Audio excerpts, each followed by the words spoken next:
It's a great pleasure to be here. This is only my second visit to one of these conferences. Last time Jim was here as well. It is for me always a slightly nervous experience to share the stage with Jim Gates. I had the honor and the pleasure of serving with him on a couple sort of national committees at one time or another over the years, and I always found myself thinking, like, I hope I don't say anything dumb. Because the contrast is very sharp if you do.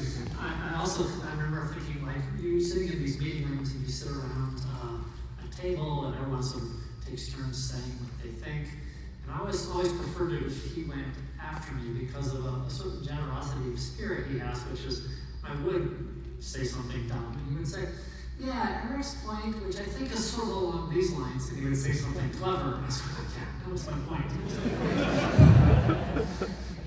So that was always the way to go. What will physics be like in 50 years? I guess probably it was 100 years, actually, so sorry for that. And what I really mean is, what will the discipline of physics be like? I expect that the laws of physics the charge on the electron probably won't change very much. It's going to be very, very different. And it's going to be pretty much the same. Two different answers for you. Here's an amazing timeline that spans 200 years from 100 years ago to 100 years in the future. And it's sort of a notion of how long 200 years are.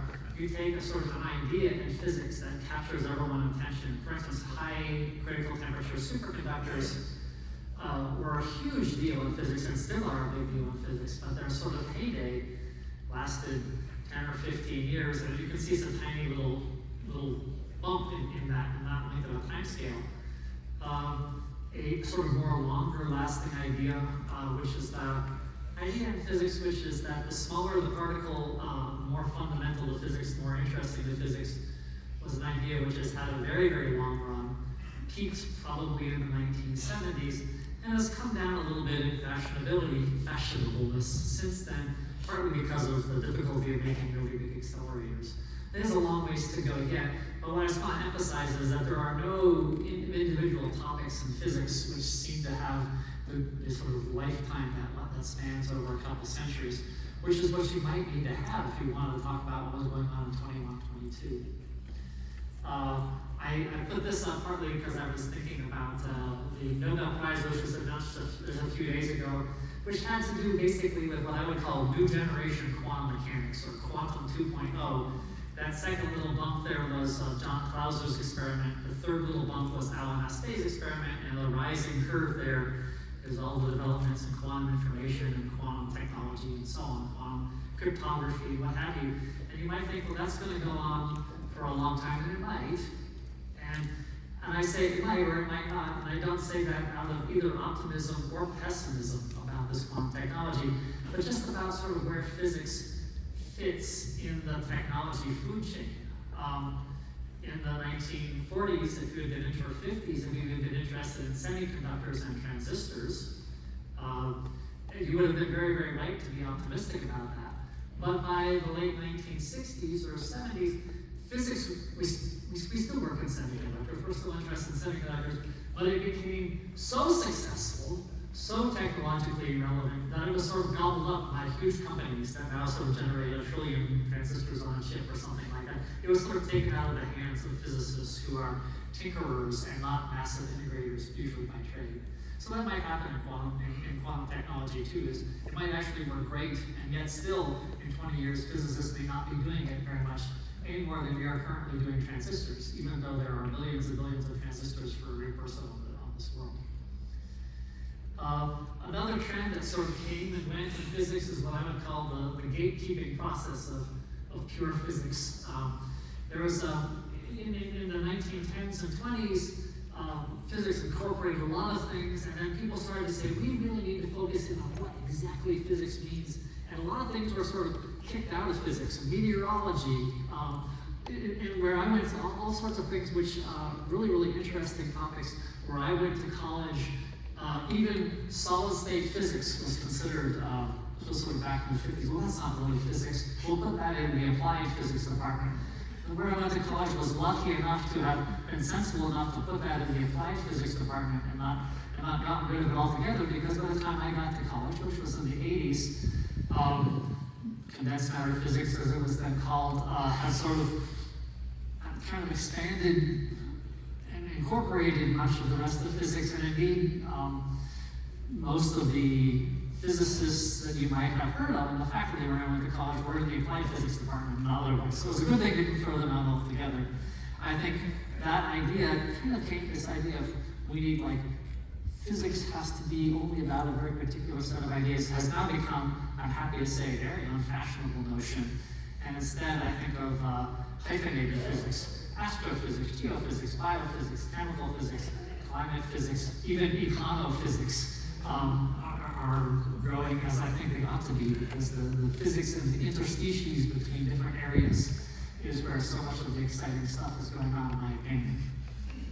Anyway, without trying to emphasize all the different things that's happened over the last 100 years, it's very, very difficult looking at the past 100 years to predict what's going to happen in the future. What are going to be cool ideas in the physics? I don't think there's any possible way you could guess what a cool idea in physics will be in 21, 22.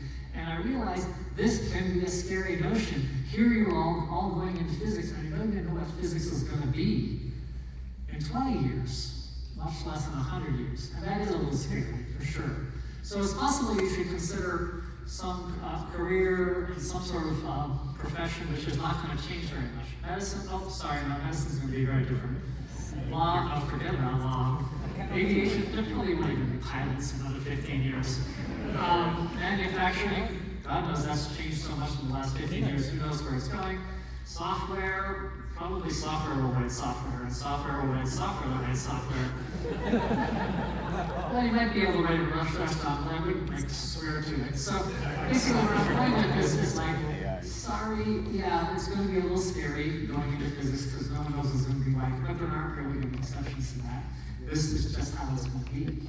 And so, you can do that. I'm going to change gears a little bit. I had said, what is physics going to be like in 50 years? Very different. I'm going to say, actually, no. Maybe physics is going to be pretty much the same. A certain aspect of physics at the core. What is the invariant in physics? What's the part of physics that we can, that's threads all the way through physics, and which I think will continue to thread all the way through physics? How will you recognize a physicist in the year 2072? Talk to this person for a little bit, like, you're a physicist. At the heart of physics, and in the heart of physicists, is this key idea we want to explain a lot with a little. That is what keeps coming back and back in physics. It's this sort of economy of ideas. That's what really, when we encounter this in physics, it's like, well, this is not a very complicated idea. We can say it in a very small number of words, but look at how much it explains. That's when we think it's physics.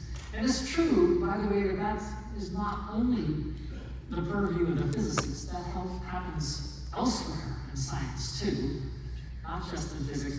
But physicists, like, we make a fetish out of this. And I say fetish in the kindest, most generous. I'm not kink-shaming the physicists. It's just who we are. Okay? Yes. So what are some examples of this? There are many, many examples of this, but the harmonic oscillator. You've already been in We're learning about that right now. Harmonic oscillators everywhere. What's with the harmonic oscillator? Well, first of all, it's a very powerful idea. It's a relatively simple idea. Why is it that we seem to like to use it so much?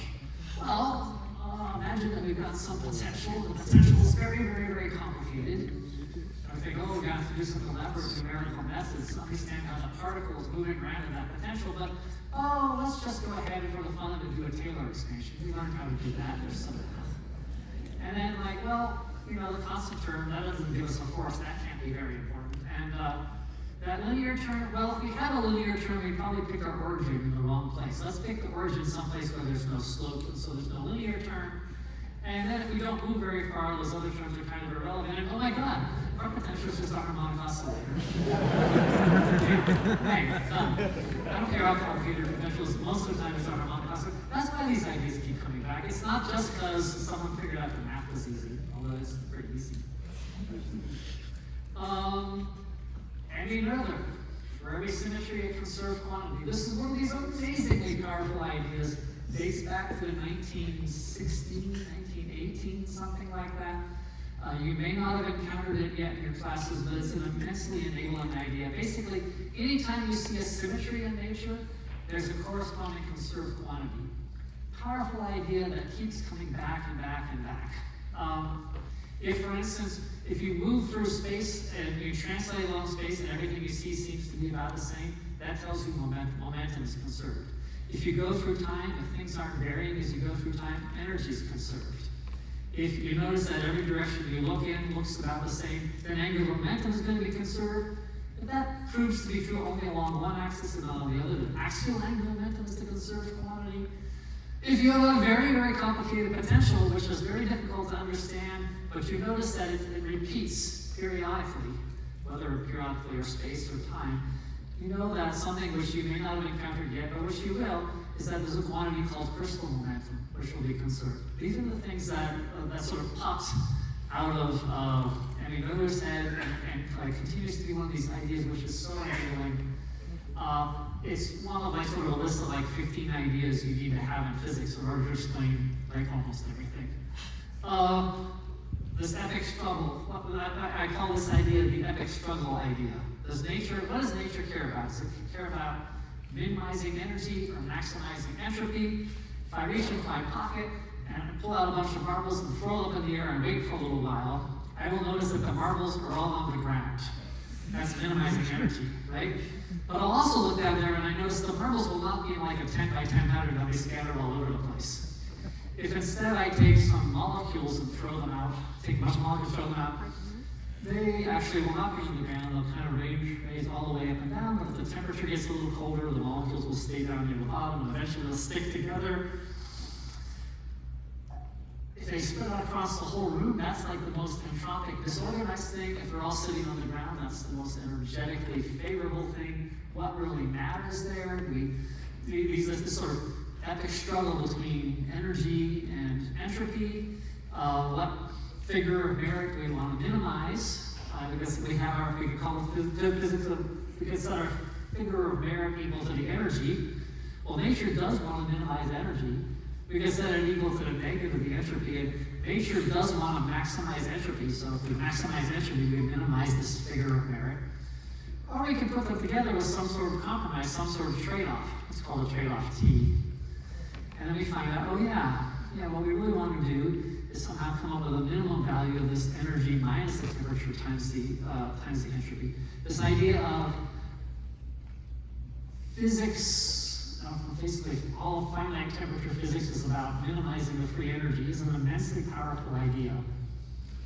It's everywhere, everywhere, everywhere. Anywhere you do physics that doesn't happen at zero temperature, this is kind of what we're about, and it's not a very complicated idea. A lot of you will not have taken StatMech or thermodynamics yet, and you might think, oh, I'm going to do like quantum mechanics. I don't need that. You're wrong. You really, really want to know some statistical mechanics. It's one of the great, powerful ideas of physics. Don't deny yourself the pleasure of encountering these wonderful set of ideas. So, physics, very different, pretty much the same. Yes, it'll be different in the sense that there's new, different, trendy topics out there. I don't know what they're going to be. They're going to be, I don't mean trendy in a mocking sense. They're going to be really cool. They're going to be really fun. If I knew what they were, I wouldn't tell you. I'd be doing them myself. Right? Pretty much the same in the sense that this economical idea of like, we want to like squeeze as much as we can out of a few really great, empowering ideas. Sometimes, to be fair, the physics approach is sometimes not the way to go. It is true that many physicists have left with egg on their face after like sailing into biology and saying, everything's simple, just listen to me. And the biologist guy going, yeah, that's very cute, you know.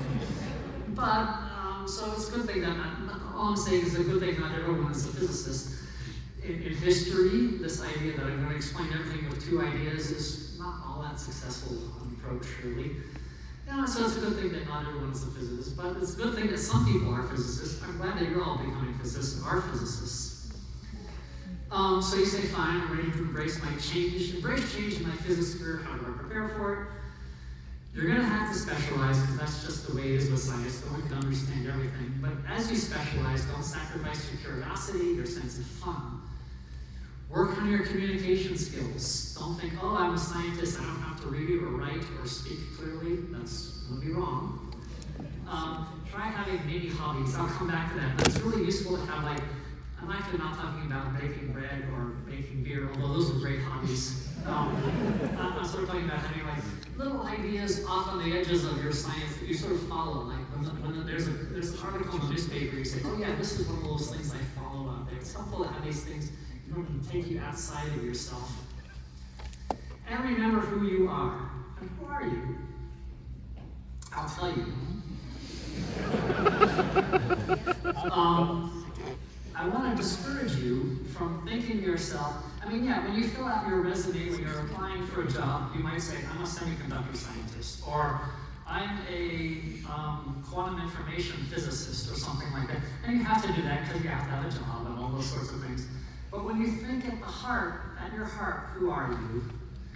I think you should think of yourselves as, hang on a second, an articulate, math-enabled, simple explanation, espousing curiosity-driven STEM, and then fill in your favorite. Are you a god, a goddess, a superhero?